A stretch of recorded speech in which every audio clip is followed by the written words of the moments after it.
is my pleasure to be with you. I'm excited to talk to you. I'm glad to see that the neighborhood is coming back for a third season. When Amen to you be when you began this journey, what was the early that first season like, those first few episodes? What was it like for you then and then compared to where it is now? It's always a blessing in this industry to be working because it can be really fleeting.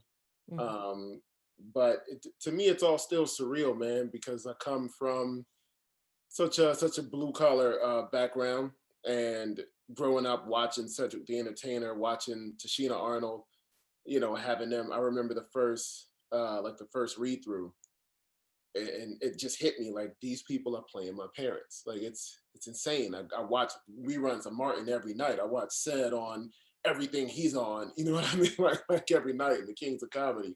So at times it's still surreal to just kind of look over and see them sitting next to you or hear them reading lines or talking to you.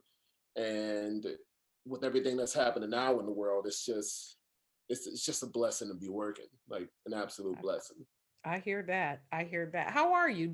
How are you doing? We've been locked down for a long time now. Yeah. You guys are managing to move the show along and do what you need to do, which is incredible because some shows have not made it.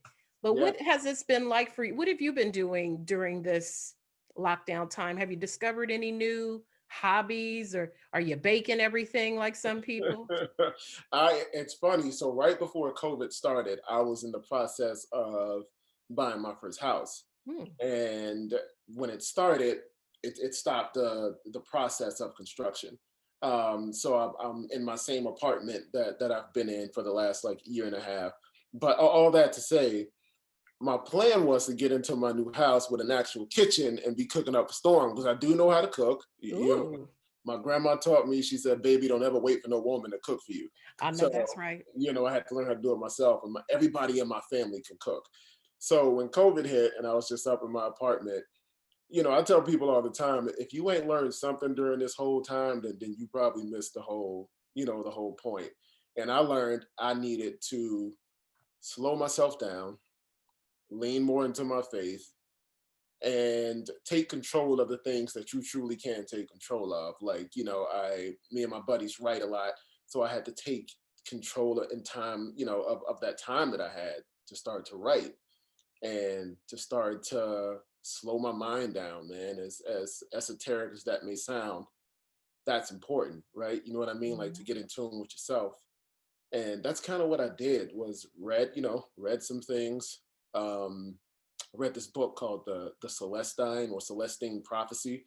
Mm-hmm. It was really interesting, really, really interesting, just about the way the world moves and energy and being able to see people's energies and what we put out into the world and the way everything works. I recommend that book for a lot of people. But yeah, that was it, man. I made sure I checked in on my folks.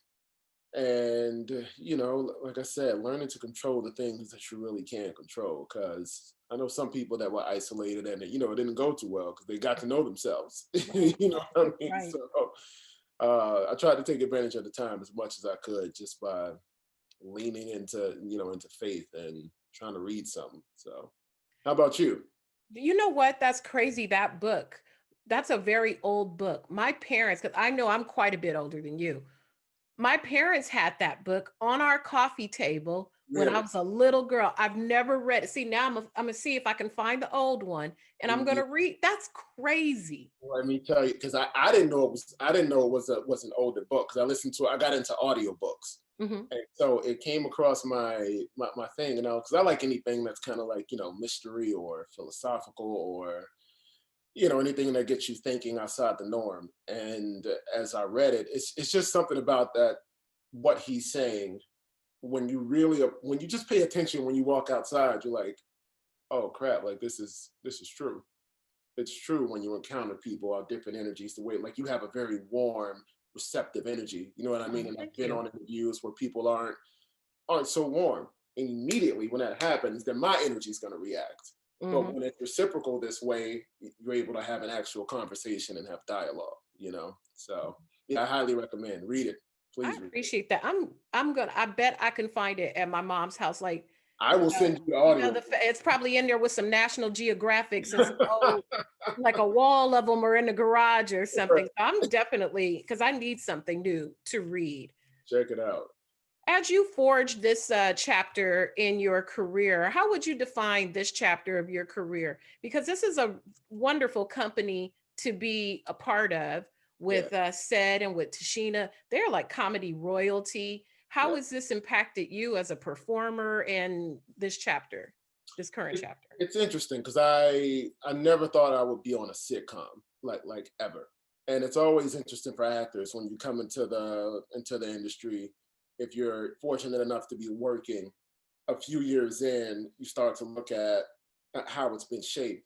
And I'm born and raised in Miami, and my friends and I have had a theater company back home, and all we did was intense dramatic work.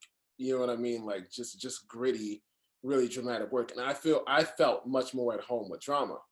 And but I was also in a troupe. We did a lot of improv, a lot of comedy stuff. So my first big break was Vice Principals on HBO. That Mm, was highly comedic. And I like when I went to auditions after that show, people thought I was a comedian, and I've never done stand up in my life, nor do I think I would attempt it. I think that's the highest form of all these performance arts is stand up, because you're either funny or you're not.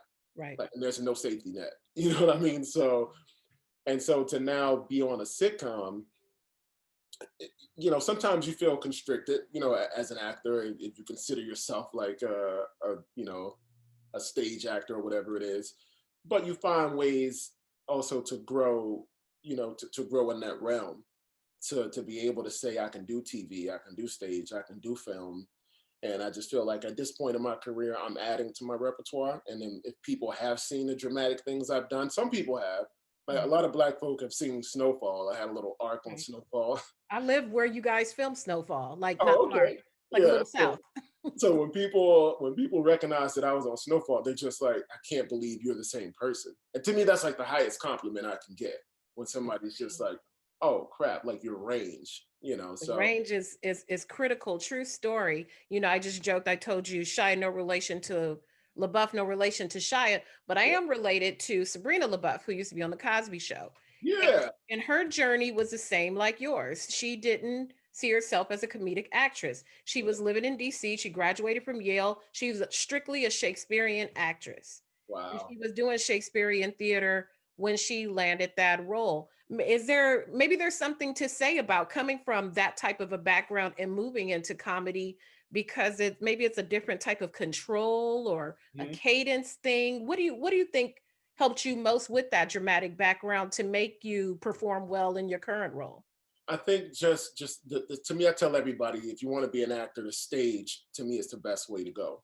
And I came from, like a lot of us, I was born and raised in projects and never wanted to be an actor at all until I got into college. Mm, But I grew up with loud, funny relatives around me all the time, like my aunties, my uncles.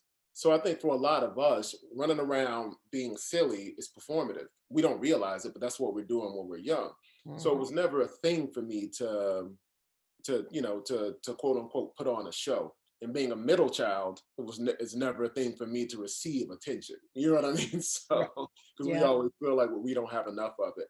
But when I first got on stage, I was went to a community college in Miami, and when I first got on stage, we were doing this play called Venetian Twins. It was an Italian play, what they call Commedia dell'arte. I had no idea what the heck that was, you know what I mean? But it was this mask acting, and I Mhm. remember getting on stage and putting on a mask, and for the first time, feeling like I can do anything I want. I can be anybody I want and I won't be judged. And I don't have to receive that criticism. Because, we come from certain places where you have to keep up a certain bravado and a certain image. And when I got on stage, I just felt free to do and be whatever I want, whether it was sensitivity or whether it was aggressiveness. I felt free to do whatever I wanted. And I think coming from a heavy dramatic background, once you can, especially as I hate to say it, but especially as a man, we have such a wall up of aggressiveness, which is really insecurity. And once you can get rid of that, it allows you to kind of go anywhere. you know. So I think for me, just coming from that background where I was able to drop that, it allowed me to, just kind of go wherever I want to go. So do you feel a little full circle now that we have to wear masks in our day-to-day life? It doesn't bother me at all. You know what I mean? Like not at all. It doesn't bother me like one bit. So I'm cool with it. We're adjusting to it here on set. So, it's just a part of what we got to do until we can get past it.